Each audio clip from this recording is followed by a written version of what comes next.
എല്ലാവരും സ്കൂളിൽ പോകുന്ന ആദ്യ കാലഘട്ടത്തിൽ തന്നെ മാത്സിൽ ആദ്യം പഠിക്കുന്നത് എന്താ 1 2 3 അല്ലെങ്കിൽ 1 2 3 എന്ന് എഴുതാനും വായിക്കാനും ഒക്കെ നമ്മൾ പഠിക്കാറുണ്ട്. ഞാൻ റീസെൻ്റ്ലി മനസ്സിലാക്കിയ ഒരു ട്രിക്കി ഫാക്ടറാണ് ഇവിടെ ഷെയർ ചെയ്യാൻ പോകുന്നത്. നമ്മൾ 1 2 3 4 ഈ നമ്പേഴ്സിൻ്റെ വാല്യൂസ് എവിടെ നിന്നാണ് വന്നത്?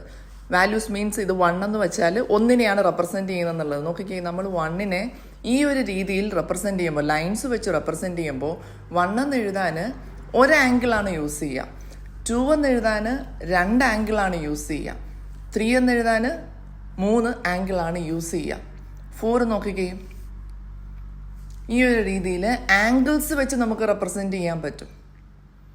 ഇത് റീസെൻ്റ്ലി എനിക്ക് നെറ്റിൽ നിന്ന് കിട്ടിയ ഒരു ഇൻഫർമേഷനാണ്. നമ്മൾ ടീച്ചിങ് ഫീൽഡിലൊക്കെ വർക്ക് ചെയ്യുമ്പോൾ ഇതൊന്ന് ഷെയർ ചെയ്യണം എന്ന് എനിക്ക് തോന്നി.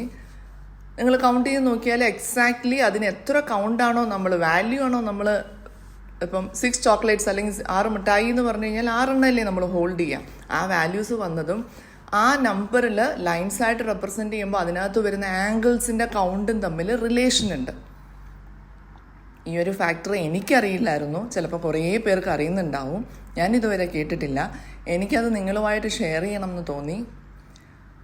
വലിയ ഇൻട്രസ്റ്റിംഗ് ഫാക്ടറായിട്ട് എനിക്ക് തോന്നി. ഇങ്ങനെ ഒരു നമ്മൾ ഇത് എഴുതി നമ്മുടെ ഇപ്പോഴത്തെ ഫോമിലെത്തി. സ്റ്റാർട്ടിങ്ങിൽ ഇങ്ങനെ ആയിരുന്നു നമ്പർ റെപ്രസെൻറ്റേഷൻ എന്നൊക്കെയാണ് ഇൻഫർമേഷൻ ഗൂഗിളിൽ വരെ പറയുന്നത്. ഞാനൊന്ന് നോക്കിയതിന് ശേഷമാണ് ഈ ഇൻഫർമേഷൻ ഷെയർ ചെയ്യുന്നത്.